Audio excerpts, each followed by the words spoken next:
हाँ जी, सभी साथियों को नमस्कार। तो लास्ट क्लास में हमने रियल एनालिसिस के 8 क्वेश्चन हैं वो सॉल्व कर लिए थे। तो इस श्रृंखला में आज दूसरा वीडियो है। आज हम क्वेश्चन नंबर 8 से लेकर आगे डिस्कस करेंगे। तो 1 घंटे में जितने भी क्वेश्चन डिस्कस कर सकते हैं विद कंसेप्ट उनको डिस्कस करेंगे। तो यहाँ पर क्वेश्चन से ज़्यादा जो यहाँ पर कंसेप्ट हैं वो इम्पोर्टेंट है। तो क्वेश्चन नंबर 8 को देखते हैं। If the function f(x) is defined by the rule f(x) equals to 0 if x is irrational number, 1 if x is rational, then which of the among of the following is true। यानी function define कर दिया है, इसका मान 0 है जब x आपके पास irrational number है और इसका मान 1 है जब x क्या है, रेशनल है। ऑप्शन फर्स्ट क्या है, f(x) is of bounded variation on the set of rational points in 0,1। Option second, f(x) is bounded variation on the set of irrational point in 0,1 close interval। f(x) is of bounded variation on any interval। और D option है f(x) is not of bounded variation on any interval। Question आपके पास क्या पूछा गया यहाँ पर है, एक फंक्शन f(x) है जो इस प्रकार डिफाइन किया गया है, 0 है इसका मान जब x इरेशनल है और 1 है जब इसका मान रेशनल है। तो फर्स्ट ऑप्शन क्या बोल रहा है कि f(x) is of bounded variation है सेट A पर, जब A मेरे पास सेट क्या है, रेशनल नंबर है क्लोज इंटरवल 0,1 के बीच के। ऑप्शन में सेट B ले लेता हूँ, वो मेरे पास रेशनल है ना, सॉरी ये आ जाएगा Q इंटरसेक्शन 0,1। और B में क्या है, इरेशनल पॉइंट्स हैं क्लोज इंटरवल 0,1 में। तो सेकंड ऑप्शन में मेरे पास जो एक सेट B लेके चल रहा हूँ वो क्या है, क्लोज इंटरवल 0,1 में इरेशनल पॉइंट कि इन पे बाउंडेड वेरिएशन होगा। C ऑप्शन बोला कि कोई भी इंटरवल ले लो, सभी पे क्या होगा, बाउंडेड वेरिएशन होगा। और f(x) is not of bounded variation on any interval. Option D बोल रहा है ये फंक्शन है, it is not bounded variation on any interval. तो सबसे पहले में बाउंडेड वेरिएशन क्या होता है किसी फंक्शन का, function of bounded variation. Function of bounded variation का कंसेप्ट क्या होता है, तो इस कंसेप्ट को सबसे पहले देखते हैं। जैसे आपने रीमान इंटीग्रेशन पढ़ते हैं तो वहाँ पर हम क्या करते हैं, क्लोज इंटरवल a, b लेके चलते हैं, फिर हम क्या करते हैं, एक पार्टीशन लेते हैं। तो पार्टीशन होता क्या है, partition close interval a, b का पार्टीशन किसको बोलेंगे, एक कलेक्शन होता है फाइनाइट पॉइंट का, जो पॉइंट कहाँ से हैं बिलाई करते हैं इस इंटरवल से लेके चलते हैं, और xn बराबर b, यानी एक कोई फाइनाइट पॉइंट का एक कलेक्शन है। अगर ये कलेक्शन इस प्रॉपर्टी को सेटिस्फाई कर देता कि x0 less than x1 less than x2 dot dot dot less than xn, यानी ये सारे के सारे पॉइंट इंक्रीजिंग ऑर्डर में हो, तो हम क्या बोलते हैं, P है वो क्लोज इंटरवल a, b का पार्टीशन है। क्या है, पार्टीशन। तो इस क्लोज इंटरवल a, b के कितने पार्टीशन हो सकते हैं, इसके इनफाइनाइट पार्टीशन हो सकते हैं। आप पॉइंट को बदलते रहो तो आपके पास पार्टीशन बदलता रहेगा। तो मैं डिनोट करूं PAB, ये किसको बताता है, collection of all partition, collection of all partition of close interval a, b। तो ये नोटेशन किसको बताता है कि क्लोज इंटरवल a, b के जितने पार्टीशन हैं उनके कलेक्शन को बताता है। अब फंक्शन ऑफ बाउंडेड वेरिएशन का क्या मतलब है कि हमें इसका फंक्शन का वेरिएशन फाइंड आउट करना है। तो वेरिएशन फाइंड आउट करने के लिए क्या करते हैं, तो यहाँ पर अपना समय ज़्यादा वेस्ट ना हो इसलिए मैंने इसको थोड़ा सा लिख लिया है और आपको ये PDF है मैं प्रोवाइड करवा दूँगा। तो ये मैंने रिजल्ट यहाँ पे 2 पेज में लिखे हैं। अगर आप इन रिजल्ट को अच्छे से पढ़ लोगे तो बाउंडेड वेरिएशन का क्वेश्चन है वो आप आसानी से सॉल्व कर सकते हो। तो क्या है, function of bounded variation, let f कोई फंक्शन है close interval a, b to r, b a function, and p मेरे पास एक पार्टीशन है क्लोज इंटरवल a, b का। तो f close interval a, b में एक डिफाइंड फंक्शन है और p close interval a, b का एक पार्टीशन है। Then the expression modulus f(x i - 1 - f(x i) का मॉडुलस का summation i equals to 1 to n, यानी 1 to n का मतलब क्या है, पार्टीशन के जितने भी पॉइंट हैं उस पर फंक्शन की वैल्यू निकालना है फर्स्ट पॉइंट पे और सेकंड पॉइंट पे, उनका डिफरेंस का मॉडुलस लेना है और सम करना। जैसे इसको अगर हम ओपन करेंगे तो क्या बनेगा, f(x0 minus f(x1) plus modulus f(x1 minus f(x2) का mode plus dot dot dot f(xn minus 1 minus f(xn) का मॉडुलस। इनका क्या करना है, सम करना है। तो ये सम क्या कहलाता है, फंक्शन f का वेरिएशन कहलाता है कोरस्पॉन्डिंग टू p या विद रिस्पेक्ट टू p। कोई भी पार्टीशन के कोरस्पॉन्डिंग जो किसी फंक्शन का वेरिएशन है वो हम इस एक्सप्रेशन से डिनोट करते हैं और इस एक्सप्रेशन से निकालते हैं। और जो इसको डिनोटेड किस प्रकार किया जाता है, v of f comma p या v p कोमा f। यहाँ पर p किसको बताता है, उस पार्टीशन को बताता है, और f क्या आपके पास फंक्शन है। तो दोनों तरीक़ों से ही हमें लिख सकते हैं। तो किसी फंक्शन का वेरिएशन क्या होता है, पहले यहाँ पर फंक्शन का वेरिएशन है, ये क्या है, वेरिएशन अलग टॉपिक है, पॉइंट। तो वेरिएशन में हम क्या करते हैं, उस पार्टीशन के जितने भी पॉइंट हैं उन पॉइंट पे फंक्शन की वैल्यू निकाल कर उनका डिफरेंस लेके मॉडुलस करके ऐड करते हैं। तो ये जो एक्सप्रेशन है ये बताता है इस p के कोरस्पॉन्डिंग फंक्शन f का वेरिएशन। अब फंक्शन ऑफ बाउंडेड वेरिएशन किसको बोलेंगे, कि जितने भी आपके पास पार्टीशन है तो प्रत्येक पार्टीशन के कोरस्पॉन्डिंग अगर वेरिएशन ये फाइनाइट आ जाता है तब हम क्या बोलते हैं कि जो फंक्शन ऑफ जो वेरिएशन है वो क्या है, बाउंडेड। तो a function f is said to be of bounded variation if there exist k greater than 0 such that V f P less than equals to k for all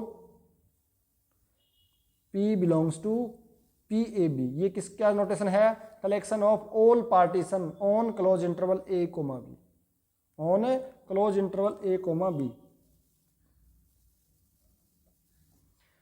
तो क्या बोल रहा है कि किसी भी फंक्शन को हम कब बोलेंगे बाउंडेड वेरिएशन का, जब मुझे एक ऐसा रियल नंबर मिल जाए, पॉजिटिव रियल नंबर, कि वी एफ कोमा पी है वो क्या हो जाए, लेस देन इक्वल्स टू के हो जाए for all P belongs to collection of all partition a comma b में से। अगर इस प्रॉपर्टी को सेटिस्फाई कर देता है तब हम क्या बोलते हैं, वो फंक्शन है वो बाउंडेड वेरिएशन का, f is of a bounded variation. अब total variation of a function किस प्रकार फाइंड आउट करते हैं, उसको डिनोट करते हैं V a comma b f या V f close interval a comma b. तो क्या करना, हमें जितने भी वेरिएशन फाइंड आउट किए हैं, जितने मुझे पी मिलेंगे उसके कोरस्पॉन्डिंग नया मेरे पास क्या मिल जाएगा, एक नया वेरिएशन मिल जाएगा। तो उस कलेक्शन में जो सुप्रीमम लेंगे, उस कलेक्शन का जो सुप्रीमम होगा वो किसको बताता है, टोटल वेरिएशन को बताता है एक फंक्शन। यानी कि इसको इस प्रकार भी लिख सकते हैं वी एफ पी सुप्रीमम और पी है वो आपका वेरी कर रहा है। अब कुछ यहाँ पर इंपॉर्टेंट रिजल्ट हैं, तो आप इन रिजल्ट को देख लेना कि let f is of bounded variation on close interval a c and c b, a c and c b if and only if f is of bounded variation on close interval a comma b. यानी कोई close interval a c और c b पर bounded variation का function है तो वो is of bounded variation होगा close interval a comma b पर, और close interval a comma b पर बाउंडेड वेरिएशन का फंक्शन है then it is also bounded variation of close interval a c and c b where, यहाँ पे आप लिख लेना वेयर सी क्या है आपके पास, where C belongs to open interval a comma B. सी एक पॉइंट है जो open interval a comma b में लाई करता है। इसी प्रकार अगर कोई फंक्शन मोनोटोनिक है close interval a comma b में, देन उसका जो टोटल वेरिएशन है वो किस प्रकार फाइंड आउट कर सकते हैं, f b minus f a का मॉडुलस। तो मोनोटोनिक फंक्शन है वो क्या होता है, इज ऑफ बाउंडेड वेरिएशन। और किस प्रकार निकालते हैं, तो बी पर फंक्शन की वैल्यू माइनस ए पर फंक्शन की वैल्यू का मॉडुलस लेते हैं। तो यहाँ पर कुछ और भी एक्स्ट्रा प्रॉपर्टी दी हुई हैं तो उनको आप एक बार देख लेंगे। अगर आपने ये प्रॉपर्टीज अच्छे से देख ली हैं तो आपका बाउंडेड वेरिएशन का कोई भी क्वेश्चन है वो गलत नहीं होगा। नेक्स्ट है, अगर function of bounded variation is bounded but not conversely, कि अगर फंक्शन है वो इज ऑफ बाउंडेड वेरिएशन तो बाउंडेड होगा, लेकिन बाउंडेड फंक्शन बाउंडेड वेरिएशन हो ऐसा जरूरी नहीं है। जैसे ये फंक्शन है f(x = 0 to 1 x belongs to rational number in close interval 0, 1 and x belongs to irrational number in close interval 0,1, तो f is of bounded but जो टोटल वेरिएशन है इसका क्या आ जाएगा, इनफाइनाइट आ जाएगा।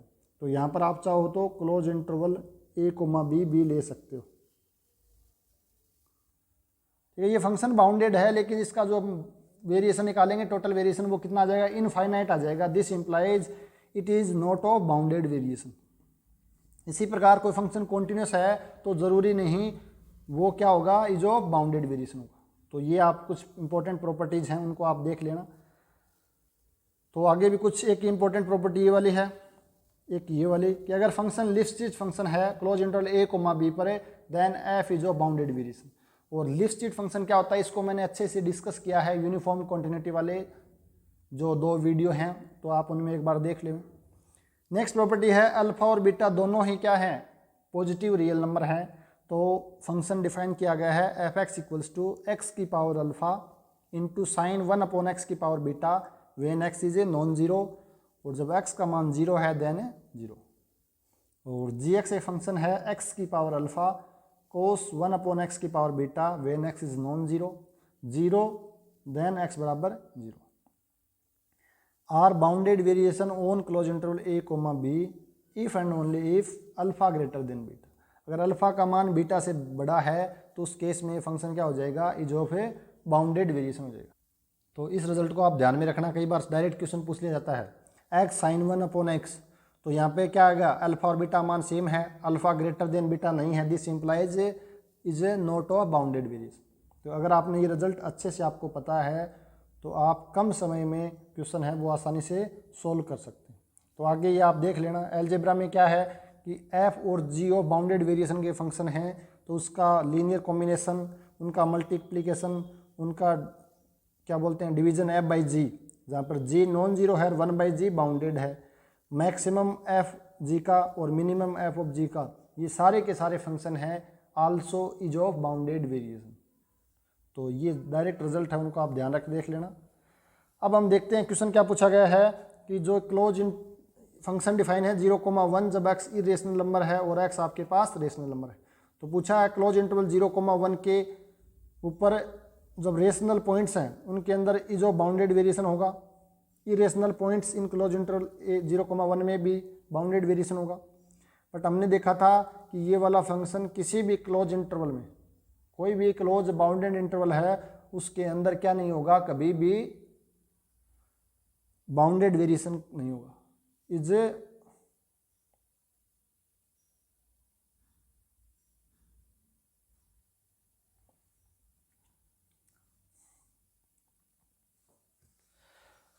हाँ, तो अब हम देखते हैं क्वेश्चन नंबर 8। तो यहाँ पर फंक्शन एफ एक्स डिफाइन है 0 जब x का मान इरेशनल है, 1 जब x का मान रेशनल। तो आप कोई भी close interval a comma B ले सकते हैं, यहाँ पर close interval a comma B ले लेते हैं। तो अब हमें देखना है कि ये फंक्शन है, ये function is not of bounded variation. क्यों नहीं होगा कहीं भी बाउंडेड वेरिएशन, चाहे आप रेशनल पॉइंट्स ले लो close interval a comma B के बीच, या इरेशनल पॉइंट ले लो, या कोई भी बाउंडेड इंटरवल ले लो। ये क्यों नहीं होगा, क्योंकि हम जानते हैं कि कोई भी 2 रियल नंबर के बीच में इनफाइनाइट रेशनल नंबर होते हैं और इनफाइनाइट ही इरेशनल नंबर होते हैं। तो मैं जो एक पार्टीशन लेता हूँ वो पार्टीशन इस प्रकार ले सकता हूँ, जैसे यहाँ पे लेते हैं ना a बराबर x0 x1 x2 dot dot xn बराबर भी।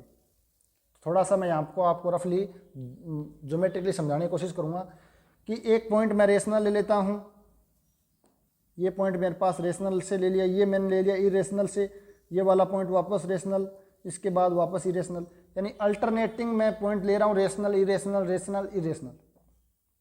तो ये मेरे पास एक पार्टीशन है। अगर हम उसका वेरिएशन निकालेंगे तो वेरिएशन क्या था, F of x note minus F of x1 का modulus plus F of x1 minus F x2 का modulus and so on plus F of xn minus 1 minus F xn का मॉडुलस। और हम जानते हैं कि एक पॉइंट पर ये अगर ये इरेशनल है तो रेशनल पर मान कितना है इसका, रेशनल पे तो 1 है, इरेशनल पे 0 है, यानी 1 minus 0 plus 1 minus 0 plus 1 minus 0 plus dot dot plus 1 minus 0। अगर यहाँ पे इसके n पॉइंट हैं तो इसका मान कितना आ जाएगा, 1 यहाँ से 1 यहाँ से 1 1 1 कितना आ गया, n आ गया। और हम जानते हैं कि दो रियल नंबर के बीच में तो इनफाइनाइट रेशनल और इरेशनल नंबर होते हैं। तो एक पार्टीशन मुझे ऐसा मिल जाएगा कि जिसमें कितने हो जाएंगे, इनफाइनाइट रेशनल नंबर है और इनफाइनाइट इरेशनल नंबर है और अल्टरनेटिंग है। तो ये n तो क्या हो जाएगा, आर्बिट्री लार्ज हो जाएगा, यानी इसका मान तो इनफाइनाइट आ जाएगा। तो अगर मैं टोटल वेरिएशन की बात करूं इस फंक्शन की तो कितना आ जाएगा, इनफाइनाइट। n का मान कितना हो सकता है, यहाँ पर इनफाइनाइट हो सकता है ना, ये इनफाइनाइट पॉइंट आ सकते हैं पार्टीशन में। तो n का मान मेरे पास क्या आ जाएगा, ये मेरे पास इनफाइनाइट आ जाएगा। तो ध्यान रखना ये वाला फंक्शन, अब डायरेक्ट ध्यान में रखना ये फंक्शन है it is not of bounded variation, क्योंकि आर्बिट्री लार्ज है n की वैल्यू। तो ये था हमारा क्वेश्चन नंबर 8। तो इस फंक्शन के माध्यम से हमने लगभग पूरे बाउंडेड वेरिएशन का जो कंसेप्ट है उसको पूरे को ही कवर कर लिया। तो इसका जो पीडीएफ है मैं आपको Telegram channel Rajera Academy of Mathematics है इस पर प्रोवाइड करवा दूंगा, जो क्वेश्चन हम यहाँ पर सोल्व कर लें। क्वेश्चन नंबर 9 की बात करें, 9 नंबर क्या बोलता है, let A be the set of all sequences whose elements are the digits 0 and 1 then set of A is. यहाँ पर सॉल्यूशन में क्या पूछा है कि आपके पास एक सेट ए गिवन है, उसके अंदर क्या है, सीक्वेंस है such that X I belongs to close interval 0, 1। यानी इस सीक्वेंस की जो भी टर्म है, या मैं थोड़ा सा इसको और एक्सपेंड करके लिखूं, यहाँ पर आपके पास क्या सीक्वेंसेज गिवन है, x1 x2 dot dot dot xn dot dot such that xi belongs to close interval 0, 1। यानी ए सेट के अंदर सारी की सारी सीक्वेंसेज हैं जिनकी एंट्रीज कहाँ से आ रही हैं, क्लोज इंटरवल 0, 1 में। यानी इसमें बात करूं तो इसमें किस टाइप के एलिमेंट हैं, इसमें एलिमेंट की मैं बात करूं तो मेरे पास एक सीक्वेंस है इस टाइप की 0, 0, 0, सारे एलिमेंट 0 हैं, या 1, 1, 1, 1, या मैं बोलूँ 0, 1, 0, 1 डॉट डॉट डॉट दिस, या बोलूँ 0, 0, 1, 0, 1, 0, 0, 1। यानी कि इन जो सीक्वेंस की एंट्रीज हैं वो या तो 0 है या 1 है। तो बताना है इस सेट की जो कार्डिनलिटी है वो क्या होगी, एम्प्टी सेट होगा, फाइनाइट सेट होगा, काउंटेबल सेट होगा या अनकाउंटेबल सेट होगा। तो ये क्वेश्चन है वो बहुत इंपॉर्टेंट क्वेश्चन है, नेट में भी कई बार ये क्वेश्चन रिपीट हो चुका है। तो काउंटेबिलिटी में हम सब जानते हैं कि x1 के पास चॉइस कितनी है, तो x1 के पास चॉइस है जो 0 भी हो सकता है और 1 भी हो सकता है, यानी 2 चॉइस है। इसी प्रकार x2 की बात करूं तो इसके पास भी 2 चॉइस है, और इस प्रकार हम बात करें इसके पास भी 2 चॉइस है। और ये कितने एलिमेंट है, ये तो काउंटेबली इनफाइनाइट एलिमेंट है, यानी कि डिन्यूमरेबल सेट है। इनकी कार्डिनलिटी कितनी है, LF नोट है। तो अगर मैं देखूं कि टोटल यहाँ पर मेरे पास कितने हो जाएंगे, तो 2 इंटू 2 इंटू 2 कितनी बार आ जाएगा, ये है LF नोट टाइम आ जाएगा, LF not time. This is equal to 2 की पावर LF नोट, और 2 की पावर, तो आप सभी ये तो जानते होंगे कि 2 की पावर LF नोट है, इसका मान C होता है। तो इस रिजल्ट को हम जनरलाइज कर सकते हैं क्या, let cardinality of A greater than equals to 2 है,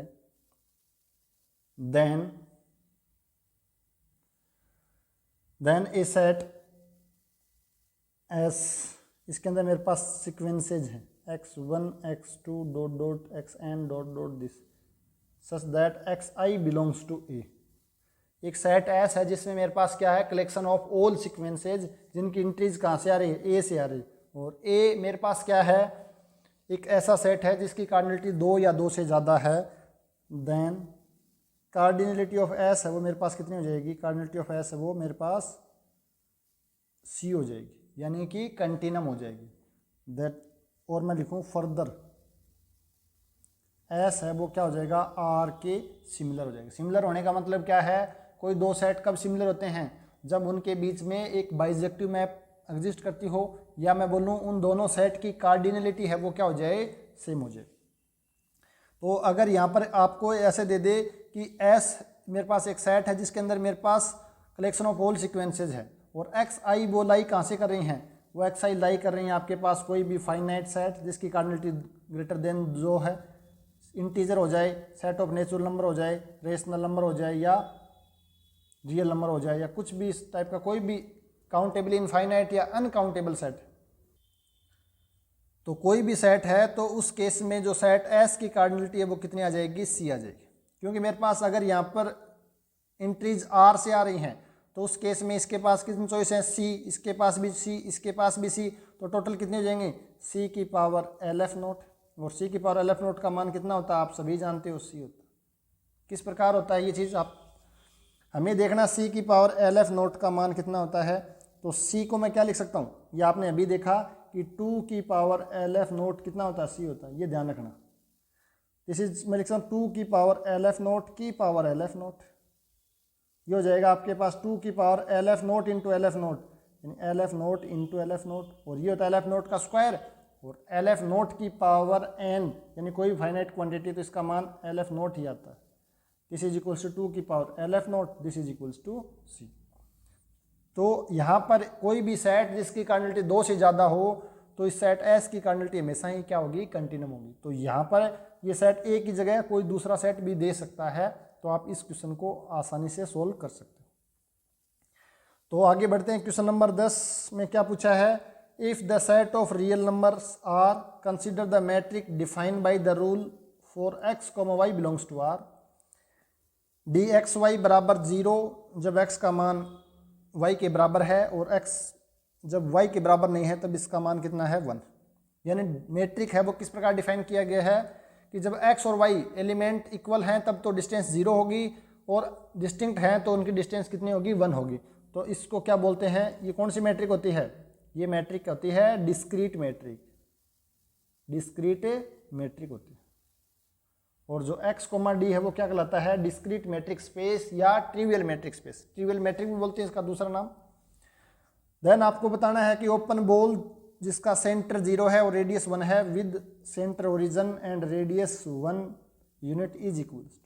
तो आपको एक मैट्रिक डिफाइन कर रखी है, discrete metric set of real number पे, तो आपको बताना है कि बॉल 0,1, यानी एक ऐसी बॉल जिसका सेंटर 0 है और रेडियस 1 है, तो इसके अंदर कौन से एलिमेंट आएंगे, इस बॉल के अंदर कौन से एलिमेंट आएंगे, ओपन इंटरवल 0,1 आएगा, या सिंगलटन 0 आएगा, या क्लोज इंटरवल 0,1 आएगा, या सिंगलटन 1 आएगा।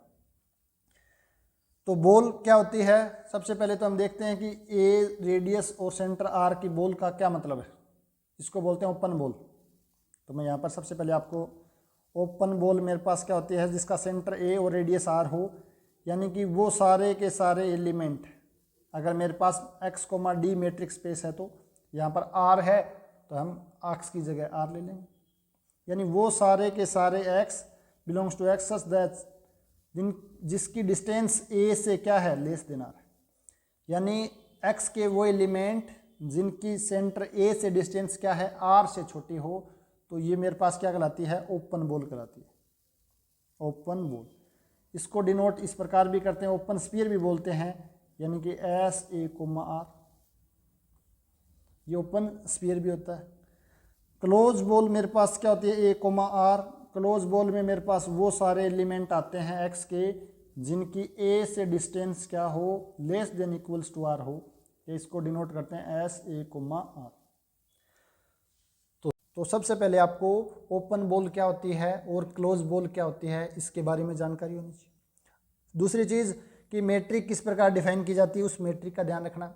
अब हम देखते हैं जो हमारे पास मैट्रिक है वो डिस्क्रीट मैट्रिक डिफाइन की गई है और सेट मेरे पास रियल नंबर है। तो देखते हैं बॉल 0,1, तो आपको वो बताने हैं, यानी वो x belongs to real number such that जिनकी डिस्टेंस किसके साथ, 0 के साथ क्या हो, लेस देन 1।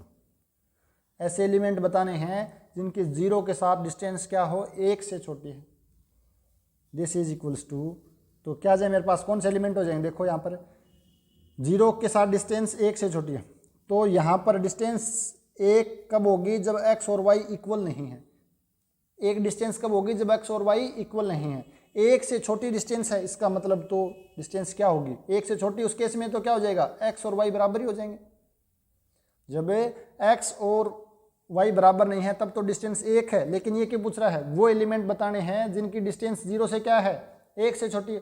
और 1 से छोटी डिस्टेंस कब होती है, जब दोनों एलिमेंट सेम हो। तो यहाँ पर एलिमेंट क्या आएगा, सिर्फ सिंगलटन जीरो ही आ जाएगा। यानी जीरो की डिस्टेंस जीरो से कितनी है, वो तो मैट्रिक्स स्पेस में आप सभी जानते हो कि डी एक्स कोमा एक्स कितना होता है, हमेशा ही जीरो होता है, ठीक है ना, हमेशा ही जीरो होता है। मैट्रिक्स स्पेस की 4 प्रॉपर्टी आप सभी जानते हो। फर्स्ट प्रॉपर्टी क्या होती है, डी एक्स वाई है वो greater than equals to zero. M2 D X comma Y equals to zero if and only if X बराबर वाई, यानी डी एक्स एक्स कर लेंगे तो कितना जाए, जीरो। और थर्ड प्रॉपर्टी क्या होती है कि D X comma Y equals to D Y comma X. और प्रॉपर्टी फोर्थ क्या होती है, D X Y less than equals to D X Z plus D Z Y. तो अगर कोई एक फंक्शन डी है जो R cross R to R में डिफाइंड, या मैं लिखूं यहाँ पर X cross X to R में डिफाइंड, एक्स कोई नॉन एम्प्टी सेट है और अगर ये फंक्शन डी इन 4 प्रॉपर्टी को सेटिस्फाई कर देता है, तब हम बोलते हैं डी है वो एक्स पे मेट्रिक है, डी है वो एक्स पे मेट्रिक है या डिस्टेंस फंक्शन है, एंड एक्स कोमा डी है वो मेट्रिक स्पेस। और ये स्पेशल टाइप की कौन मेट्रिक थी, डिस्क्रीट मेट्रिक। तो यहाँ पर हमने देखा कि अगर रेडियस 1 है और सेंटर 0 है तो यहाँ पर एलिमेंट क्या आएगा, सिंगलटन 0 ही आएगा। अगर हम इसको जनरलाइज करें कि कोई भी मेरे पास एक ओपन बॉल ए जिसकी रेडियस आर है तो वो किस टाइप की होगी, या आप रिजल्ट के तौर पर भी ध्यान रख सकते हो। जरूरी थोड़ी है क्वेश्चन हमें यही पूछे, यहाँ पर वो रेडियस और सेंटर चेंज कर देगा तो क्या फर्क पड़ेगा, same as it is question पूछे, ये जरूरी नहीं है। अगर रेडियस उसने 0 कर दी है ना, सॉरी रेडियस इसने 2 कर दी है और सेंटर 0 कर दिया है, तब क्या आएगा, या इसने सेंटर 2 कर दिया है रेडियस कुछ और कर देगा, तो उस केस में क्या फर्क पड़ेगा। तो हम इसको जनरलाइज करने की कोशिश करेंगे। तो ओपन बॉल मेरे पास है जिसका सेंटर ए है और रेडियस है आर। तो आपको क्या बताना है, वो सारे एलिमेंट बताने हैं। मैं एक्स कोमा डी में बात कर रहा हूँ कोई भी मैट्रिक्स स्पेस में, सच दैट जिसकी डिस्टेंस किससे, ए से कितनी है, लेस देन आर। तो यहाँ पर 2 केस बनेंगे। अगर आर का मान मेरे पास क्या है, 1 से छोटा है या बराबर है, और दूसरा मान आर का मान 1 से बड़ा है। अगर आर का मान 1 भी हो जाता है, जैसे यहाँ पर 1 मान था, या 1 से छोटा है, जैसे डिस्टेंस पूछ लिया जाए एक्स कोमा 0 और रेडियस का मान हाफ होता तो हाफ। तो यहाँ पर अगर रेडियस का मान 1 के बराबर या 1 से छोटा है तो उस केस में यहाँ पर सिंगलटन ए ही आ जाएगा। तो यहाँ पर हम देखें तो जब आर का मान 0, 1 या 1 से छोटा है, 1 या 1 से छोटा है तो मेरे पास सिंगलटन एलिमेंट ही आएगा। जब ओपन बॉल की बात कर रहे हो, आर का मान 1 से बड़ा हो जाता है, यानी आर का मान 2 हो गया, तो उस केस में वो एलिमेंट बताने हैं जिनकी डिस्टेंस क्या है, 2 से छोटी है। तो 2 से छोटे और डिस्टेंस वाला तो खुद एलिमेंट वो खुद भी हो जाएगा, और इसके अलावा जितने एलिमेंट सारे हो जाएंगे, क्योंकि एक डिस्टेंस होते ही ये सारे एलिमेंट आ जाएंगे। तो यहाँ पर मेरे पास क्या आ जाएगा, पूरा का पूरा एक्स आ जाएगा। ये बात थी ओपन बॉल की। लेकिन अगर मैं बात करूँ क्लोज बॉल जिसका सेंटर ए है और रेडियस आर है, तो मैं क्या लिख सकता हूँ, आर का मान 1 से छोटा है और आर का मान ग्रेटर देन इक्वल्स टू 1। क्योंकि यहाँ पर क्लोज बॉल में यहाँ पर इक्वल आ जाता है, और अगर आर का मान 1 हो गया तो 1 के इक्वल होते ही मेरे पास पूरा का पूरा एक्स आ जाएगा। जब आर का मान 1 से छोटा है तब तो मेरे पास सिंगलटन नहीं आएगा, जब आर का मान 1 के 1 से बड़ा है तो पूरा का पूरा एक्स आ जाएगा। तब इसी क्वेश्चन को हम इस प्रकार भी पूछ सकते हैं कि बताओ अगर मेरे पास एक बॉल है, ओपन बॉल, जिसका रेडियस तो मेरे पास 2 है और सेंटर 0 है, सेंटर 0 है और रेडियस 2 है, तो इस बॉल के अंदर कौन से एलिमेंट आएंगे, तो इस बॉल में सारे के सारे रियल नंबर आ जाएंगे आर। इसमें ऑप्शन भी नहीं है आर, तो आपको आर ऑप्शन मिलेगा उसमें। तो ये ध्यान रखना इस चीज़ का कि जो सेंटर और रेडियस बदलते ही बॉल है वो चेंज हो जाएगी। तो डिस्क्रीट मैट्रिक में ये आप 2 रिजल्ट के तौर पर ध्यान में रख सकते हो। ओपन बॉल में R less than equals to 1 हो तो खुद सेंटर आएगा, और आर का मान 1 से बड़े होते ही पूरा का पूरा एक्स आ जाएगा। और क्लोज बॉल में आर का मान जब 1 से छोटा है तो सिंगलटन है, और आर का मान ग्रेटर देन इक्वल्स टू 1 है, देन पूरा का पूरा एक्स आ जाएगा। नेक्स्ट रिजल्ट नंबर 11 की बात करें तो क्या गिवन है, F R to R be defined by F of X plus Y equals to F x plus F Y and F 1 equals to 5। Then कोई फंक्शन गिवन है R से R में जो इस प्रॉपर्टी को सेटिस्फाई कर रहा है, और 1 पर वैल्यू कितनी है, 5 है, देन आपको बताना है f x equals to e की पावर एक्स होगा for all x belongs to R, या f is a not uniquely defined even f is continuous, और थर्ड ऑप्शन है f x equals to 5 for all x belongs to R, और f x equals to 5x for all x belongs to R. तो ये वाला question मैं एक जो पहले एक वीडियो बनाया है उसके अंदर डिस्कस कर चुका हूँ। इस टाइप के क्वेश्चन एक दूसरा क्वेश्चन था वो, लेकिन जो 8-10 रिजल्ट हैं फंक्शन के वो इस वीडियो के अंदर मैं डिस्कस कर चुका हूँ। तो आप कहो तो इस वीडियो की लिंक है मैं वो आपको प्रोवाइड करवा दूंगा। तो इस टाइप का फंक्शन कोई भी हो, F x plus Y equals to F x plus F Y for all X comma Y belongs to R है, तो ये फंक्शन किस टाइप का होता है, F of X equals to K time X, यानी लीनियर फंक्शन होता है, जहाँ पर के का मान जो गिवन कंडीशन है उससे फाइंड आउट करते हैं।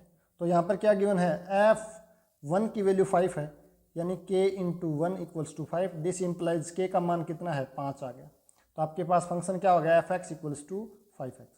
और आप देख भी सकते हो कि ये फंक्शन है इस प्रॉपर्टी को सेटिस्फाई करता है, यानी F of X plus Y this is equals to 5 time X plus Y, this is equals to 5x plus 5y, this is equals to F of X plus F of Y. तो ये function है आपके पास, option D है वो correct हो जाएगा। तो उस क्वेश्चन के अंदर जो 8-10 इंपॉर्टेंट जो रूल हैं वो रूल लिखा रखें। जैसे आपसे पूछ लिया जाए कि F of X plus Y equals to F of X into F of Y, तो जो एडिशन को मल्टीप्लिकेशन में बदलता है तो वो फंक्शन क्या होता है, f x equals to a की पावर के एक्स, या मैं लिखूँ ए की पावर एक्स, जहाँ पर ए है वो जो भी कंडीशन गिवन होगी उससे हम फाइंड आउट कर सकते हैं। तो देखें f x plus Y equals to a की power x plus Y, this is equals to a की पावर एक्स इंटू ए की power y, this is equals to F x into f y. तो इस प्रकार के जो 8-10 important rule हैं वो मैंने एक वीडियो में पीछे करवा रखे हैं। तो इसका ऑप्शन डी है वो करेक्ट हो जाएगा। क्वेश्चन नंबर 12 की बात करें, a metric space is compact if and only if it is complete, it is totally bounded, it is complete and totally bounded और नन ऑफ दिस। तो कॉम्पैक्ट मैट्रिक्स स्पेस की बात करें तो कॉम्पैक्ट इन जनरल हम बात करें, compact matrix space की डेफिनेशन क्या होती है, तो कॉम्पैक्ट मैट्रिक्स स्पेस की डेफिनेशन होती है कि every open cover has a finite सब cover, every open cover has a finite सब कवर, फाइनाइट सब कवर। तो इन जनरल मैट्रिक स्पेस की जो डेफिनेशन होती है कॉम्पैक्ट की वो क्या होती है, every open cover has a finite सब कवर। ओपन कवर आप सभी जानते हो, ओपन कवर क्या होता है, एक कलेक्शन होता है ओपन सेट का, एक कलेक्शन होता है ओपन सेट को जिसके अंदर ए क्या होता है, कंटेन होता है उसके यूनियन में, जी आई बिलोंग्स टू 1 to इनफाइनाइट, यानी मेरे पास क्या है, जी आई मेरे पास ओपन सेट का एक कलेक्शन है, तो ए इसके अंदर कंटेन करता है, ये जी आई का जो कलेक्शन बनता है आई बिलोंग्स टू, यहाँ पे कोई भी एक सेट हम इंडेक्स सेट ले लेते हैं आई, तो ये कलेक्शन है वो कलेक्शन क्या कहलाता है, ओपन कवर कहलाता है, अगर सारे के सारे ओपन सेट।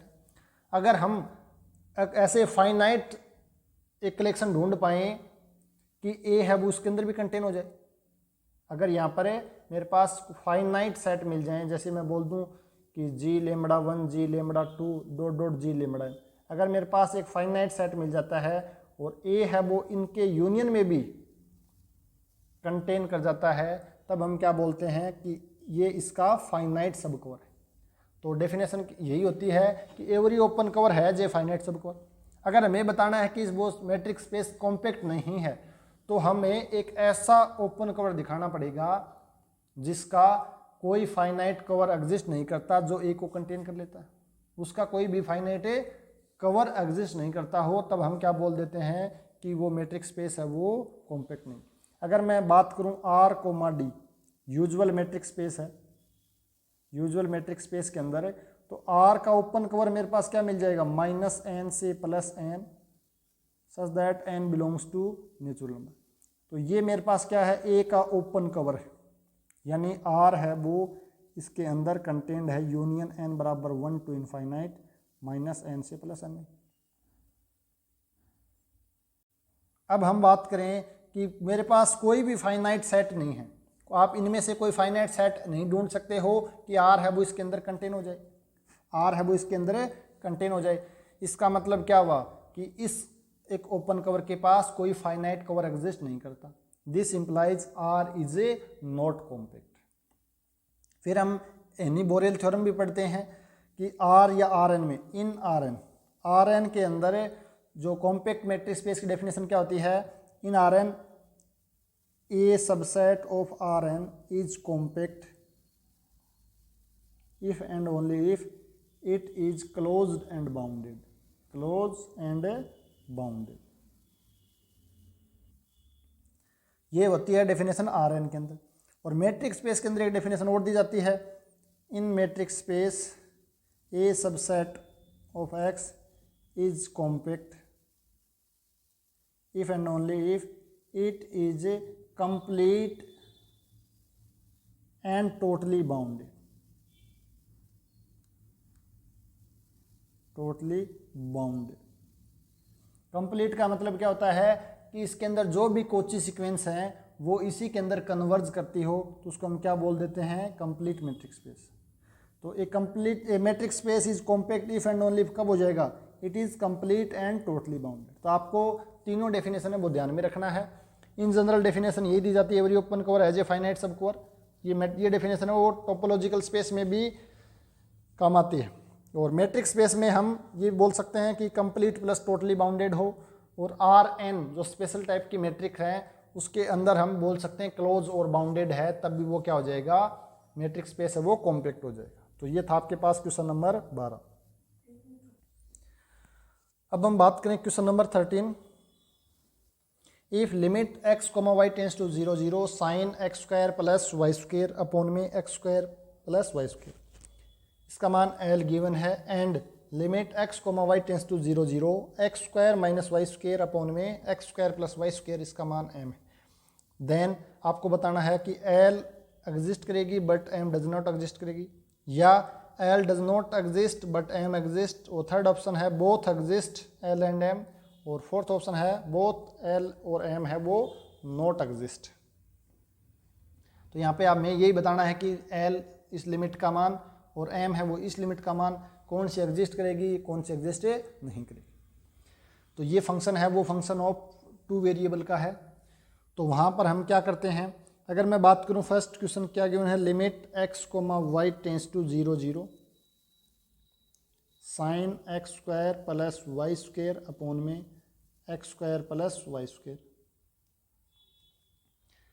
तो अगर मैं यहाँ पर x square plus Y square को t मान लेता हूँ, क्या मान लेता हूँ, x square plus Y square को t मान लेता हूँ, जब x, y टेंस टू 0 है तो X square plus Y square भी कितना हो जाएगा, ये भी 0, यानी t भी 0 की तरफ जाएगा। तो इस केस में मेरे पास क्या जाएगा, limit t tends to 0 sine t by T. और हम जानते हैं इसकी लिमिट तो एग्जिस्ट कर रही है और कितना होती है, 1 होती है, यानी L का मान मेरे पास कितना आ गया, 1 आ गया। अब मैं बात करूं सेकंड क्वेश्चन क्या गिवन है, limit x tends to x, y tends to 0 0 x square minus y square upon में x square plus Y square, this is equals to m। This implies, अब क्या मेरे पास 0 0, तो आप सभी जानते हो कि जब भी हम बात करते हैं 2D के अंदर, 2 वेरिएबल के अंदर, तो आप 0 0, अगर मैं बात करूं 1 वेरिएबल में तो किसी पॉइंट पर लिमिट एग्जिस्ट कर रही है या नहीं कर रही, ये चेक करना है। तो हम क्या करते हैं, उस पॉइंट पर जितने भी पॉसिबल पाथ हैं उन पाथ से जाएंगे और हम देखेंगे कि सभी पाथ से जो लिमिट है वो इक्वल आनी चाहिए। लेकिन R के अंदर मेरे पास किसी भी पॉइंट पर जाने के दो ही तरीके हैं, या तो मैं राइट साइड से जा सकता हूँ या मैं लेफ्ट साइड से जा सकता हूँ। अगर मैं लेफ्ट साइड से जाता हूँ तो LHL बोलते हैं और राइट साइड से जाता हूँ तो RHL बोलते हैं। तो R में हम डेफिनेशन मैं बात करूँ इन रियल नंबर यानी 1 डायमेंशन में जब भी हम बात करते हैं तो हम क्या करते हैं कि LHL बराबर RHL आ जाए और ये फाइनाइट आनी चाहिए। ये क्या आनी चाहिए, फाइनाइट क्वांटिटी आ जाती है, तब हम क्या बोल देते हैं कि उस पॉइंट A पर लिमिट एग्जिस्ट कर रही है। बट हम बात करें 2D के अंदर, तो इस पॉइंट 0 0 पर बात कर रहा है कि x और y 0 0 पे आ रहे हैं, तो 0 0 पर आने के यहाँ पर तो इनफाइनाइट पाथ है। मैं इस रास्ते से आ सकता हूँ, मैं इस रास्ते से आ सकता हूँ, मैं इस रास्ते से आ सकता हूँ, मैं इस रास्ते से आ सकता हूँ, मैं इस रास्ते भी जा सकता हूँ, ये वाला रास्ता भी है, ये वाला भी रास्ता, ये भी, मेरे पास ये रास्ता भी है, मेरे पास ये रास्ता भी है, मेरे पास ये रास्ता भी है, मेरे पास ये वाला भी रास्ता है। तो यहाँ पर तो आपके पास इनफाइनाइटली मैनी पाथ हो जाएंगे। लिमिट एग्जिस्ट करने का मतलब क्या है कि सभी पाथ से हम आए तो उस केस में लिमिट निकाल लो और वो क्या आनी चाहिए, इक्वल आनी चाहिए। या हमें बताना है कि किसी पॉइंट पर लिमिट एग्जिस्ट नहीं कर रही, तो हमें क्या करना पड़ेगा, हमें दो पाथ ऐसे दिखा देने हैं। दो पाथ हम इस प्रकार दिखा देंगे कि उन पाथ से लिमिट का मान क्या आ रहा है, अलग अलग आ रहा है। एक पाथ मैंने लिया y बराबर x, अगर मैं दूसरा पाथ लेता हूँ y बराबर 2x, यानी ये पाथ मेरे पास y बराबर x और ये मेरे पास आ गया y बराबर 2x। तो उस केस में मेरे पास अगर लिमिट का मान अलग अलग आ रहा है, तब हम क्या बोल देंगे कि मुझे दो पाथ मिल गए हैं, y बराबर x और y बराबर 2x, जिन पर लिमिट का मान अलग अलग आ रहा है। दिस इम्प्लाइज इस फंक्शन की इस पॉइंट पर लिमिट एग्जिस्ट नहीं करेगी। तो हम क्या लेते हैं, इन जनरल मोस्टली y बराबर mx लेके चलते हैं, y बराबर mx लेके चलते हैं, यानी कि इसके अंदर मेरे पास इनफाइनाइटली मैंने पाथ आ गए, m का मान चेंज करते जाओ तो मेरे पास y बराबर x, y बराबर 2x, y बराबर 3x, इस प्रकार ये पाथ मिल जाएंगे। और हम देखते हैं कि अगर सभी पाथ से लिमिट सेम आ रही है, तब हम ये नहीं बोल सकते कि इसकी लिमिट एग्जिस्ट कर रही है, क्योंकि इसके अलावा भी बहुत पाथ बच गए। लेकिन इनमें से कोई भी दो पाथ अलग अलग लेते हैं और लिमिट अलग अलग आ जाती है, तब हम क्या बोल देते हैं कि उस पॉइंट पर लिमिट एग्जिस्ट नहीं कर रही। लेकिन ध्यान रखना, ये पाथ हम तभी यूज करेंगे जब हम बात करें 0 0 पर, ओरिजिन पर। लेकिन अब अगर आपसे पूछे कि 1,0 पॉइंट पर है, ये 1,0 पॉइंट पर है, बतानी है किसी फंक्शन की लिमिट एग्जिस्ट कर रही या नहीं कर रही, तो आपको इस पॉइंट से गुजरने वाले जो भी पाथ हैं उन पाथ की बात करनी पड़ेगी। तो y बराबर mx तो यहाँ से पास ही नहीं हो रहा, तो y बराबर mx है वो पाथ हम नहीं ले सकते। तो एक जेपीएस की बुक में भी एक क्वेश्चन पूछा गया है कि limit x, y tends to 0,1, और ये शायद x upon y upon x है शायद, एक बार देख लेना आप, थोड़ा सा कंफर्म यही होना चाहिए, y अपॉन x। तो पूछा है कि इसकी लिमिट एग्जिस्ट करेगी या नहीं करेगी। इसकी लिमिट एग्जिस्ट नहीं करेगी, does not exist, limit exist नहीं करेगी। लेकिन यहाँ पर आप ये नहीं बोल सकते हो कि y बराबर mx ले लेते हैं, y बराबर mx पाथ है, यहाँ पर काम नहीं करेगा। आप अगर y की जगह mx रखोगे तो क्या जाएगा, लिमिट x, y, यानी x टेंस टू 0 हो जाएगा, फिर तो ये भी mx आ जाएगा, तो x टेंस टू 0 और ये आ जाएगा tan इनवर्स, ये m, x से x कैंसिल, तो आप बोल दोगे कि इसका मान तो m पे डिपेंड कर रहा है, जो कि गलत है। ये नहीं कि हम हर जगह y बराबर mx लेके चल पड़ेंगे, क्योंकि ये पाथ है वो इस पॉइंट से पास ही नहीं हो रहा। 0,1 तो ये पॉइंट है, y बराबर mx तो यहाँ से पास ही नहीं हो रहा है। दिस इम्प्लाइज ये वाला पाथ हम नहीं ले सकते हैं, तो ये गलती से लिया गया है, तो इस चीज़ का आपको ध्यान रखना। लेकिन ये हमने 0 0 पूछ रहा है, तो यहाँ पर मैं सबसे आसान पाथ यही रहते हैं, तो मैं इसको लेके चेक कर सकता हूँ। तो मेरे पास क्या जाएगा, लिमिट जब y बराबर mx लेता हूँ, तो मेरे पास जब x y टेंस टू 0 है, तो यहाँ से मैं लिख सकता हूँ x टेंस टू 0, जब y क्या ले लेता हूँ मैं, mx ले लेता हूँ, तो ये मेरे पास वन वेरिएबल में चेंज हो जाएगा। This implies x tends to 0, this is equals to x square minus mx square upon में x square plus mx square, this is equals to limit x tends to 0, x square common ले लेंगे तो 1 minus M square upon में 1 plus M square. तो यहाँ पर इसका मान मेरे पास कितना जाएगा, दिस इज इक्वल्स टू, ये तो m पे डिपेंड कर गई, इसका मान आ गया 1 minus M square 1 plus M square. m पे डिपेंड होने का मतलब क्या है, अगर आप y बराबर x पाथ लोगे यानी m का मान 1 लोगे, तब ये आ जाएगा 1 माइनस 1 अपॉन 1 प्लस 1, यानी ये आ गया 0। जब y बराबर 2x लोगे तो यहाँ पर m का मान कितना आ गया 2, तो 1 माइनस 4 1 प्लस 4, यानी माइनस का 3/5, यानी आपके पास ये दूसरा पाथ से आए तो मेरे पास लिमिट का मान अलग आ गया। अगर m का मान 3 लोगे तो ये मेरे पास इसकी लिमिट का मान अलग आ जाएगा। तो ये जनरल आपके पास जो 2D के अंदर लिमिट होती है वो इस मेथड से फाइंड आउट करते हैं।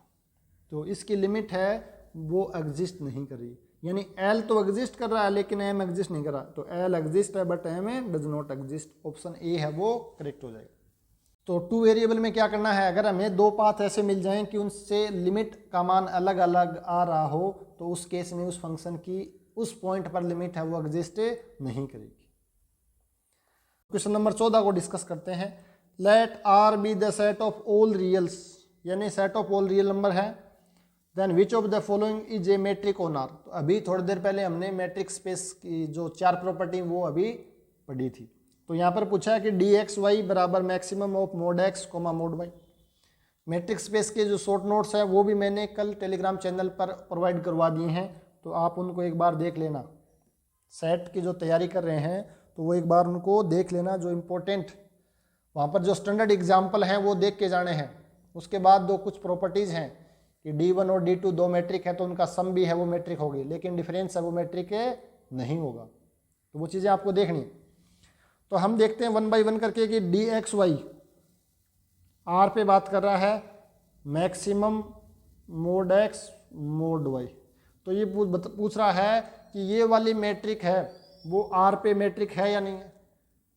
मैट्रिक की सेकंड प्रॉपर्टी क्या बोलती है कि डी एक्स कोमा वाई बराबर 0 है। इसका मतलब क्या हो जाएगा, if and only if X बराबर वाई हो जाएगा, यानी एक्स बराबर वाई है तब उसी केस में उसका मान कितना आएगा, 0 आएगा। उसी केस में उसका मान है वो 0 आएगा, अदरवाइज नहीं आएगा। सेकंड ऑप्शन क्या है, डी एक्स वाई बराबर X square plus Y square, X square plus Y square. Option third क्या है, डी एक्स वाई बराबर एक्स माइनस वाई अपॉन में 1 प्लस एक्स माइनस वाई। और ऑप्शन डी है D X comma Y equals to 1 plus X minus Y. अगर हम बात करें डायरेक्ट, अगर आपने रिजल्ट पढ़ रखे हैं तो वहाँ पे मैंने एक रिजल्ट लिखाया था कि D1 plus D2 plus dot dot DN upon में 1 प्लस D1 प्लस D2, यानी D1 D2 जितनी भी मैट्रिक हैं जो मेरे पास किसी सेट X पे डिफाइन है, देन ये वाला जो कलेक्शन है कोई नई मैट्रिक बनेगी, ये भी एक मैट्रिक होगी। तो हम जानते हैं R के ऊपर जो यूजुअल मैट्रिक्स x कोमा Y mod x minus Y ये यूजुअल मैट्रिक है, तो हम जानते हैं कि D अपॉन 1 प्लस डी है, ये भी मैट्रिक होगी, यानी 1D यानी कि mod of x minus Y upon में 1 plus mod of x minus Y. तो ये जो मैट्रिक है ये क्या हो जाएगी, मेरे पास R पे मैट्रिक होगी। तो ऑप्शन सी है वो डायरेक्ट ही यहाँ से हम क्या बोल सकते हैं, ट्रू है। सी ऑप्शन हो गया अगर आपको रिजल्ट पता है। लेकिन हमें देखना है कि ये वाली मैट्रिक क्यों नहीं है, ये वाली भी मैट्रिक क्यों नहीं। तो हम देखें सबसे पहले डी ऑप्शन को। तो हम जानते हैं कि डी एक्स कोमा एक्स का मान 0 होना चाहिए, लेकिन अगर हम यहाँ पे देखें डी एक्स कोमा एक्स का मान कितना आ जाएगा, 1 प्लस एक्स माइनस एक्स, ये इसका मान 0 यानी 1 आ गया। तो x कोमा x का मान तो 0 होना चाहिए, 1 आ गया, यानी जो सेकंड प्रॉपर्टी है वो हुई, इसकी सेटिस्फाई नहीं करा। दिस इंप्लाइज डी है वो ऑप्शन गलत हो गया, यानी इस टाइप की मैट्रिक है वो डिफाइन नहीं हो सकती। ऑप्शन नंबर ए को चेक करें हम, तो एक में क्या है कि डी सेम पे आनी चाहिए ना। मैं ले लेता हूँ कि 1 कोमा 1, जब भी x बराबर y है उस केस में मेरे पास क्या आ जाएगा, डिस्टेंस का मान 0 होगा। ये तो है ना सेकंड प्रॉपर्टी, क्या पढ़ी थी हमने, डी एक्स वाई बराबर 0 if and only if X बराबर वाई, यानी एक्स बराबर वाई है तब तो डिस्टेंस का मान 0 होगा डी में, और डी एक्स वाई 0, इसका मतलब क्या है, एक्स बराबर वाई। तो मैं सेम लेके चल रहा हूँ तो मेरा मान कितना आना चाहिए, 0 0। लेकिन हम जानते हैं भाई इस अगर मैं बात करूँ डेफिनेशन से तो कितना आ जाएगा, 1 कोमा 1, मोड लेंगे तो 1 ही है, तो 1 और 1 का मैक्सिमम मेरे पास 1 आ गया। तो डी 1 कोमा 1 का मान तो 1 आ गया, this is not 0। This implies option जो ए है वो भी डिस्कार्ड हो गया। हमें क्या देखना है कि डी है वो 4 प्रॉपर्टी को सेटिस्फाई करना चाहिए, तभी हम बोल सकते हैं कि वो मैट्रिक है। अब हम बात करें ऑप्शन नंबर बी की, तो क्या है, X comma Y this is equals to X square plus Y square. तो पहली प्रॉपर्टी क्या है, D X comma Y greater than equals to 0, तो ये मान ग्रेटर देन इक्वल्स टू 0 ही होगा। 0 कब होगा, जब दोनों के दोनों क्या हो जाएं, 0 हो जाएं। जब दोनों के दोनों क्या हो जाते हैं, 0 हो जाते हैं, तब इसका मान 0 होगा। अब हम ले लेते हैं कि ये x का मान भी 1 ले लेता हूँ और y का मान भी 1 ले लेता हूँ, यानी x बराबर y, डी 1 कोमा 1 का मान कितना आ गया, 1 square plus 1 square equals to 2, this is not equals to 0। लेकिन हम जानते हैं कि जब x बराबर y है देन डिस्टेंस का मान कितना होना चाहिए, 0 होना चाहिए। तो 1 और 1 सेम है, तो x बराबर y है लेकिन उसका मान तो 2 आ रहा है। This implies option B is also not a metric. तो आपको अगर रिजल्ट पता है तो आप डायरेक्ट ही इसको रिजल्ट से कर सकते हैं, अगर नहीं पता तो इनको आप तीनों को डिस्कार्ड करना पड़ेगा, जो बच गया वो क्या हो जाएगी, मेट्रिक बच जाएगी। तो ये था आपके पास क्वेश्चन नंबर 14। नेक्स्ट क्वेश्चन 15 क्या है, which one of the following integral is convergent. तो ये इंटीग्रल है यहाँ पर क्या है, ये वाला इंटीग्रल देखो फर्स्ट काइंड का इम्प्रॉपर इंटीग्रल, कल भी हमने बात की थी। ये वाला भी फर्स्ट काइंड का इम्प्रॉपर इंटीग्रल है, ये वाला सेकंड काइंड का है क्योंकि 0 पर ये फंक्शन डिफाइन नहीं। यहाँ पर लिमिट ऑफ इंटीग्रेशन है वो इनफाइनाइट, और यहाँ पर ये थर्ड काइंड का इम्प्रॉपर इंटीग्रल है क्योंकि लिमिट ऑफ इंटीग्रेशन है वो भी इनफाइनाइट है, और दूसरी चीज़ कि जो फंक्शन है वो 0 पे डिफाइन भी नहीं। तो हमें बताना है कि कौन सा फंक्शन है उसका जो इंटीग्रल है वो कन्वर्जेंट है, या मैं बोलूँ कौन सा इंटीग्रल है वो कन्वर्जेंट है। तो यहाँ पर मैं आपको एक दो रिजल्ट बता रहा हूँ, इसको डिटेल में देखना है तो मैं आपको शॉर्ट नोट्स, या मैं बोलूँ इसके शॉर्ट नोट्स नहीं पूरे नोट्स हैं इम्प्रॉपर इंटीग्रल के, वो आपको मैं टेलीग्राम चैनल पर प्रोवाइड करवा दूंगा। लेकिन एक दो रिजल्ट हैं आपको ध्यान में रखने। रिजल्ट नंबर फर्स्ट क्या है कि 1 a से इनफाइनाइट 1/x की पावर n dx का मान इज कन्वर्जेंट और डाइवर्जेंट। ये कन्वर्जेंट कब होगा और डाइवर्जेंट कब होगा, जहाँ पर a का मान क्या है, ग्रेटर देन 0। a यहाँ पर ग्रेटर देन 0 है, तो 1/x की पावर n ये कन्वर्जेंट कब होगा, जब आपके पास n का मान ग्रेटर देन 1 हो जाएगा। और डाइवर्जेंट कब होगा, जब n का मान लेस देन इक्वल्स टू 1 हो। इसको आप याद रख सकते हो किस प्रकार कि ये वाला सिग्मा, इसको इंटीग्रेशन के साइन को समेशन से चेंज कर लो, और 1/x की पावर p या n ले लो, n बराबर 1 to इनफाइनाइट। ये सीरीज आपके पास हाइपर हार्मोनिक सीरीज होती है, और ये सीरीज कब कन्वर्जेंट होती है, यहाँ पे p सीरीज बोलते हैं वहाँ पर, जब p का मान 1 से बड़ा देन कन्वर्जेंट, और p का मान 1 से छोटा या बराबर देन है डाइवर्जेंट। तो उसको ध्यान में रखते हुए ये आप याद रख सकते हो तुलना करते हुए। तो ये रिजल्ट है जब आपके पास इंटीग्रेशन क्या है, लिमिट ऑफ इंटीग्रेशन इनफाइनाइट यानी फर्स्ट काइंड का। लेकिन जब आपके पास सेकंड काइंड का हो, क्या है यहाँ से a, मैं पहले आपको बताता हूँ 0 से 1 1/x की पावर 1 x की power n dx is convergent और डाइवर्जेंट। कन्वर्जेंट कब होगा, इसमें उल्टा हो जाएगा, यानी n का मान 1 से छोटा देन कन्वर्जेंट, और डाइवर्जेंट कब होगा, जब n का मान ग्रेटर देन इक्वल्स टू 1 हो जाए। ये कब है, देखो यहाँ पर फंक्शन क्या है, ये वाला फंक्शन है वो 0 पे क्या हो रहा है, अनबाउंडेड हो रहा है। तो इसको, इस पॉइंट को बोलते हैं point of infinite discontinuity. Point of infinite discontinuity यानी PID, point of infinite discontinuity है वो 0, इस पर फंक्शन अनबाउंडेड हो रहा है। तो जब यहाँ से ये है, अगर मैं इसको जनरलाइज करूँ तो मेरे पास आ जाएगा a to b 1/x minus a की पावर n इंटू dx, या a to b 1/b minus x की पावर n dx। यहाँ पर मेरे पास क्या है, a का मान 0 है तो मेरे पास इसका ये स्पेशल केस है। तो इन दोनों में भी ये सेम ही केस है वो अप्लाई हो जाएगी। जैसे आपसे पूछे 1 से 2 1/x माइनस 1 की पावर अल्फा dx कन्वर्जेंट कब होगा, तो आपको देखना कन्वर्जेंट कब होगा, जब अल्फा का मान 1 से छोटा हो जाए। जब अल्फा का मान 1 से छोटा जाए, यहाँ पे n था, यहाँ पर अल्फा आ गया। तो इस टाइप से जो क्वेश्चन है वो आप आसानी से सोल्व कर सकते हो। तो दो रिजल्ट हैं, इनको आप ध्यान में रखें। अब यहाँ पर हम देखें तो फर्स्ट 1 से infinite 1/x square dx, n का मान 1 है ना, यहाँ पर 1 का मान 1 से बड़ा है, तो यानी फर्स्ट रिजल्ट अप्लाई हो जाएगा। n का मान 2 greater than 1, this implies convergent, तो कन्वर्जेंट ही पूछा, ऑप्शन फर्स्ट इज करेक्ट। देखते हैं बी सी डी में कहाँ समस्या आ रही। बी में क्या है, सेम ही है, लेकिन यहाँ पर n का मान कितना है, 1/2 है। जो कि 1 से छोटा, this implies divergent. Option C में देखें तो 0 से 1, यानी कि सेकंड रिजल्ट काम आ रहा है, और सेकंड रिजल्ट में क्या होता है 1/x², n का मान 2 है जो कि 1 से बड़ा है। कन्वर्जेंट में यहाँ पर उल्टा हो जाएगा, फर्स्ट से उल्टा, तो n का मान 1 से छोटा है तभी कन्वर्जेंट होगा।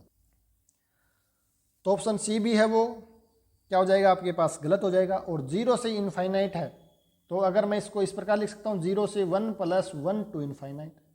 और हम जानते हैं 1 से इनफाइनाइट में जब n का मान 1 से बड़ा हो तभी कन्वर्जेंट होता है, लेकिन इसका मान तो हाफ है जो कि 1 से छोटा, this implies it is divergent. तो एक डाइवर्जेंट हो गया तो उसका सम भी क्या आ जाएगा, डाइवर्जेंट आ जाएगा। तो ये था आपके पास क्वेश्चन नंबर 15। तो ये 2 रिजल्ट हैं, बहुत ही इंपॉर्टेंट रिजल्ट है, इनको ध्यान में रखना। नेक्स्ट मैं बात करूं क्वेश्चन नंबर 16, तो क्या है, एक सीक्वेंस गिवन है जिसका nth टर्म गिवन है 1 + -1 की पावर n + 1/2 की पावर n। देन आपको बताना है इसका लिमिट सुपीरियर कितना होगा, लिमिट इन्फीरियर कितना होगा। यह पूछा xn is a convergent sequence है या नहीं है, limit superior of xn not equals to limit inferior of xn। तो आप सभी जानते हो कि लिमिट सुपीरियर और लिमिट इन्फीरियर किस प्रकार फाइंड आउट करते हैं। अगर आपने सेट 2012 या 13 का कौन सा क्वेश्चन पूछा गया, ये सेम एज यही क्वेश्चन था, वहाँ पर ऑप्शन अलग थे, यहाँ पर ऑप्शन चेंज कर दिए। तो वहाँ पर मैंने डिटेल से बताया था कि अगर सीक्वेंस बाउंडेड है, अगर सीक्वेंस बाउंडेड है तो उस केस में उसके लिमिट पॉइंट हम देखते हैं, और जो सबसे बड़ा लिमिट पॉइंट है वो तो लिमिट सुपीरियर बन जाएगा। क्या बन जाएगा, ग्रेटेस्ट लिमिट पॉइंट बन जाएगा limit superior, greatest limit point. और हमें पूछा है लिमिट इन्फीरियर, तो क्या बन जाएगा, स्मॉलेस्ट लिमिट पॉइंट, वो बन जाएगा लिमिट इन्फीरियर। तो इसका मैं अगर लिमिट पॉइंट निकालूं तो सबसे पहले xn है वो क्या है मेरे पास, अगर n का मान ओड हो गया तो ये -1 ये +1 0 1/2 की पावर n जब n ओड है, और n इवन है तब मेरे पास क्या आ जाएगा, इवन होते ही ये मेरे पास प्लस का 1 हो जाएगा, 1 + 1 2 + 1/2 की पावर n। अगर हम लिमिट फाइंड आउट करें n टेंड्स टू इन्फिनिटी पर तो कितना आ जाएगा, इसका मान आ जाएगा 0 जब n ओड है, और n इवन है तब मेरे पास कितना आ जाएगा, ये 2 आ जाएगा, इसका मान तो 0 हो जाएगा। यानी लिमिट पॉइंट मेरे पास आ गए, एक तो 0 और एक 2। तो लिमिट सुपीरियर क्या हो जाएगा, लिमिट सुपीरियर तो मेरे पास 2 हो जाएगा, और जो लिमिट इन्फीरियर है वो मेरे पास 0 हो जाएगा। तो फर्स्ट ऑप्शन बोला लिमिट सुपीरियर है वो 1 है, गलत। लिमिट इन्फीरियर 1 है, गलत। xn कन्वर्जेंट सीक्वेंस, कन्वर्जेंट कब होती है, जब लिमिट सुपीरियर बराबर लिमिट इन्फीरियर हो जाता है, उस केस में सीक्वेंस है वो क्या हो जाती है, कन्वर्जेंट। तो कन्वर्जेंट कब होगी, जब limit superior equals to limit inferior हो जाता है, तो उस केस में मेरे पास है वो क्या होती है, कन्वर्जेंट। लेकिन ये कन्वर्जेंट तो नहीं है क्योंकि 0 और 2 अलग अलग है। फोर्थ ऑप्शन क्या है, ये करेक्ट ऑप्शन हो जाएगा कि लिमिट सुपीरियर xn का लिमिट इन्फीरियर xn के इक्वल नहीं है। तो क्वेश्चन नंबर 16 में ऑप्शन डी है वो करेक्ट हो जाएगा। अब बात करें हम यहाँ पर क्वेश्चन नंबर 17, तो ये टोपोलॉजी का क्वेश्चन है। तो विच of the following is not of topological property. तो मैट्रिक्स स्पेस के अंदर, सॉरी टोपोलॉजी के अंदर 2 प्रॉपर्टी इंपॉर्टेंट है, वहाँ से डायरेक्ट क्वेश्चन पूछे जाते हैं कि विच of the following is not a topological property, और एक सेकंड होता है विच of the following is a not a hereditary property. Hereditary property का क्वेश्चन हम आगे आएगा तो उसको सोल्व करेंगे। यहाँ पर हम देखते हैं कि टोपोलॉजिकल प्रॉपर्टी किसको बोलते हैं। टोपोलॉजिकल प्रॉपर्टी की डेफिनेशन क्या होता है, a topological property is one which is preserved under homeomorphism. तो सबसे पहले आपको ये पता होना चाहिए कि होम्योमॉर्फिज्म क्या होता है। होम्योमॉर्फिज्म, एक होता है होमोमॉर्फिज्म जो आप पढ़ते हैं एब्स्ट्रैक्ट अलजेब्रा में, रिंग के अंदर भी पढ़ते हो और ग्रुप थ्योरी में पढ़ते हो होमोमॉर्फिज्म। होमोमॉर्फिज्म में क्या होता है, होमोमॉर्फिज्म में एक वो मैप होती है। अगर वो मैप, अगर मैं बोलूँ कोई मेरे पास एक फंक्शन है F G to G dash में, ये मेरे पास जी स्टार है, ये मेरे पास जी है, तो ये फंक्शन एफ है, इस कोई भी एक मैपिंग एफ है उसको जी से जी डैश में होमोमॉर्फिज्म कब बोलेंगे, जब एफ ए स्टार बी बराबर क्या हो जाए, F A hash F B. यानी जो इसका क्या बोलते हैं, ये बाइनरी ऑपरेशन प्रिजर्व करते हैं। तो होमोमॉर्फिज्म एक मैपिंग है जो बाइनरी ऑपरेशन को क्या करती है, प्रिजर्व करती है। ये mapping which preserve binary operation is called homomorphism, वो होती है होमोमॉर्फिज्म। यहाँ पर है होम्योमॉर्फिज्म, ध्यान रखना, होमोमॉर्फिज्म और होम्योमॉर्फिज्म। पढ़ने में कई बार क्या जल्दबाजी में हम गलत पढ़ लेते हैं। तो होम्योमॉर्फिज्म किसको बोलते हैं, एक मैपिंग एफ, कोई मेरे पास सेट है जी से जी डैश, या मैं लिखूं ए टू बी। ए मेरे पास कोई एक सेट है, बी भी मेरे पास है कोई एक नॉन एम्प्टी सेट है।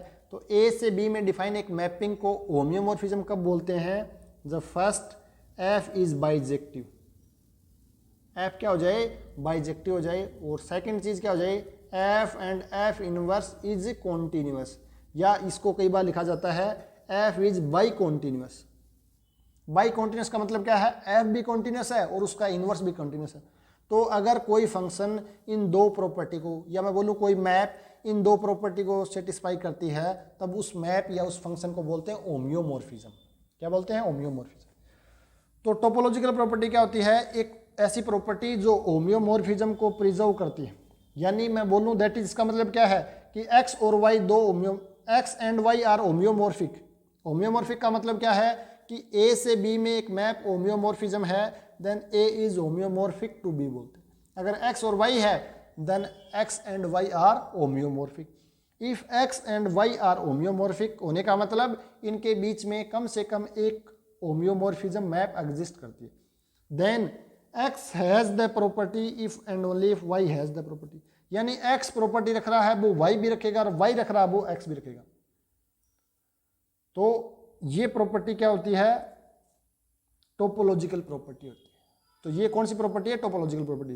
तो होम्योमॉर्फिज्म अगर प्रिजर्व रहती है, इसका मतलब क्या है कि x में जो भी प्रॉपर्टी है वो y में होनी चाहिए, और y में जो प्रॉपर्टी है वो x में होनी चाहिए। तो इस टाइप की प्रॉपर्टी है वो टोपोलॉजिकल प्रॉपर्टी कहलाती है।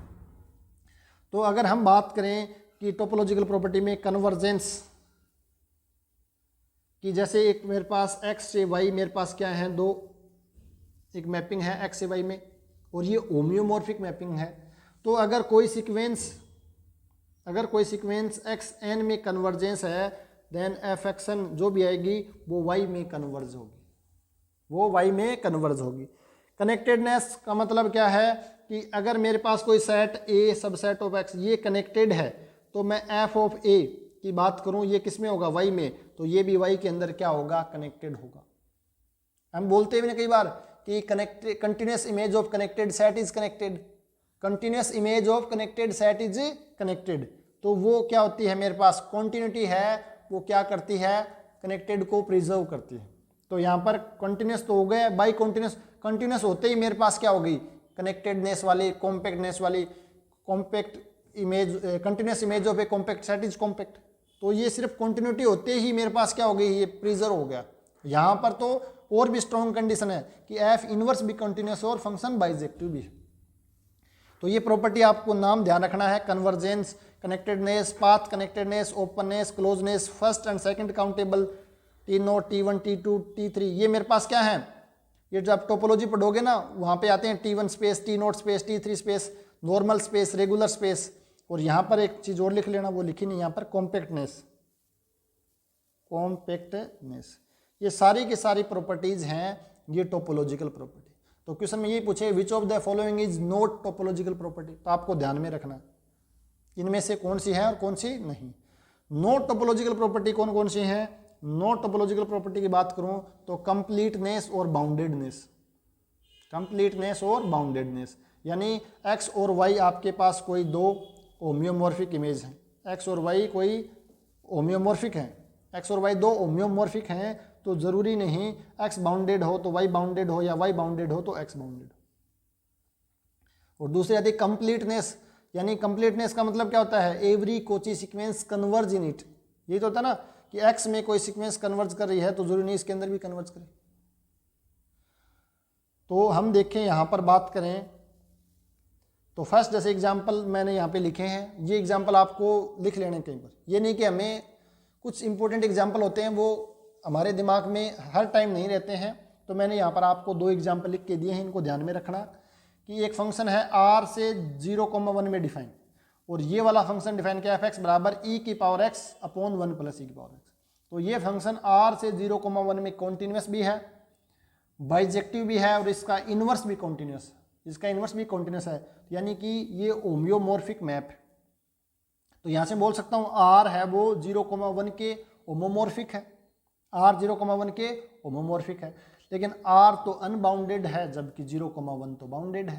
तो ये बाउंडेडनेस प्रॉपर्टी यहाँ से क्या बोल सकते हैं, टोपोलॉजिकल प्रॉपर्टी नहीं है, टोपोलॉजिकल प्रॉपर्टी नहीं है। दूसरी चीज बात करें कंप्लीटनेस की, तो r तो कंप्लीट है जबकि ये वाला सेट तो कंप्लीट नहीं है। क्यों नहीं है? क्योंकि मेरे पास इसके अंदर एक सीक्वेंस मिल गई 1/n टाइप की sequence, n belongs to natural number, n belongs to natural number. तो ये सीक्वेंस कोची सीक्वेंस है इसके अंदर, बट कन्वर्जेंट नहीं है क्योंकि ये कन्वर्ज करेगी 0 पर और 0 इसके अंदर नहीं है।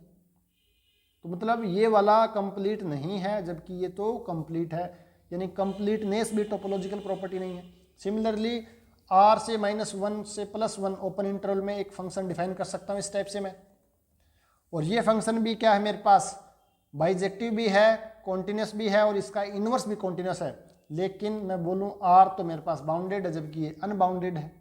ये तो कंप्लीट है लेकिन ये कंप्लीट नहीं है क्योंकि 1 - 1/n ये सीक्वेंस है जो इसके अंदर है, और ये कोची सीक्वेंस है लेकिन ये कन्वर्ज कहाँ पे करती है 1 पे, जबकि 1 है वो लाई नहीं करता -1 से +1 में। तो ध्यान रखना आपको कि कंप्लीटनेस और बाउंडेडनेस है ये क्या नहीं है, टोपोलॉजिकल प्रॉपर्टीज नहीं है। इसके अलावा टोपोलॉजिकल प्रॉपर्टी एक और होती है मेट्रीजेबल, मेट्रीजेबल ये भी एक मेरे पास क्या होती है, क्या होती है, टोपोलॉजिकल प्रॉपर्टी होती है। मेट्रीजेबल का मतलब क्या होता है, मेट्रीजेबल कि हम जानते हैं कि टोपोलॉजी है वो क्या होती है, जनरलाइजेशन होता है मैट्रिक्स स्पेस का, यानी एवरी मैट्रिक्स स्पेस है वो क्या होता है, टोपोलॉजिकल स्पेस होता है। बट प्रत्येक टोपोलॉजिकल स्पेस है वो मैट्रिक्स स्पेस नहीं होता, प्रत्येक टोपोलॉजिकल स्पेस है वो मैट्रिक्स स्पेस नहीं होता है। लेकिन कुछ टोपोलॉजिकल स्पेस जो मैट्रिक्स स्पेस होते हैं उनको बोलते हैं, उन टोपोलॉजी को हम क्या कर सकते हैं, मेट्रीजेबल कर सकते हैं। उनको हम क्या कर सकते हैं, जो टोपोलॉजिकल स्पेस मैट्रिक्स स्पेस में होते हैं तो उनको बोलते हैं इंड्यूस्ड कर सकते हैं। क्या कर सकते हैं, हमें मैट्रिक इंड्यूस कर सकते हैं। तो इस टाइप के जो कुछ स्पेशल टोपोलॉजिकल स्पेस जो मैट्रिक्स स्पेस बनते हैं उनको बोलते हैं मेट्रीजेबल। तो ध्यान रखना मेट्रीजेबल है ये क्या होती है, टोपोलॉजिकल प्रॉपर्टीज होती है। तो ये थे आपके पास क्वेश्चन नंबर 17। तो आज की क्लास में हम इतने ही क्वेश्चन डिस्कस करेंगे। तो अगर आप ये क्लास रेगुलर लेते हो सेट क्लास तक, तो यहाँ पर मैं आपको एक क्वेश्चन में कम से कम 5-7 कंसेप्ट बताऊंगा। यहाँ पर मैंने टोपोलॉजिकल प्रॉपर्टी बताई है, होम्योमॉर्फिज्म क्या होता है, उसके बाद हमने ये भी देखी कौन कौन सी प्रॉपर्टी है। हो सकता है यहाँ पर इसके अलावा दूसरी प्रॉपर्टी के नाम दे दे। अगर आप सिर्फ यही क्वेश्चन किया है और यहाँ से आपको एक बात पता चली सिर्फ बाउंडेडनेस है वो टोपोलॉजिकल प्रॉपर्टी नहीं। अगर आप डायरेक्ट आंसर देखते हो तो आपको इतना ही पता चलेगा कि बाउंडेडनेस है वो टोपोलॉजिकल प्रॉपर्टी नहीं है। पहली बात तो ये कि ये नहीं पता चलेगा कि कैसे नहीं है, तो उसका मैंने यहाँ पर आपको कारण भी दिया कि ये एग्जाम्पल है आपके पास। अगर वो इसने बाउंडेडनेस की जगह कंप्लीटनेस कर दिया तब आप कंफ्यूज हो जाओगे। तो आपको पता चल गया कि कौन कौन सी प्रॉपर्टी और हैं जो कंप्लीट टोपोलॉजिकल प्रॉपर्टी नहीं है। इनके अलावा और भी हो सकती हैं, लेकिन जो अपन पढ़ते हैं मेनली उनमें 2 प्रॉपर्टी हैं जो टोपोलॉजिकल प्रॉपर्टी नहीं है। और कौन सी टोपोलॉजिकल प्रॉपर्टी हैं तो उनके बारे में मैंने काफ़ी अच्छा कलेक्शन आपको दे दिया है। तो अब आप इनको ध्यान में रख सकते हो, और मेन डेफिनेशन क्या होती है वो भी मैंने यहाँ पर डिस्कस किया। तो लगभग हमने आज स्टार्ट किया है 8 से लेकर 17 तक, तो 9 क्वेश्चन है वो हमने आज डिस्कस कर लिए हैं। तो जैसे ही 20 के आसपास क्वेश्चन होंगे तो मैं इनकी PDF आपको टेलीग्राम चैनल पर प्रोवाइड करवा दूंगा। और आपको किसी प्रकार की कोई भी क्वेरी हो या कोई भी समस्या हो तो आप कमेंट कर सकते हैं या आप डायरेक्ट कॉल कर सकते हैं। लेकिन जब भी आप इस चीज़ को पढ़ते हो तो कंसेप्ट को ध्यान में रख के पढ़ना है। ये नहीं कि आपने क्वेश्चन कर लिया है और हो गया।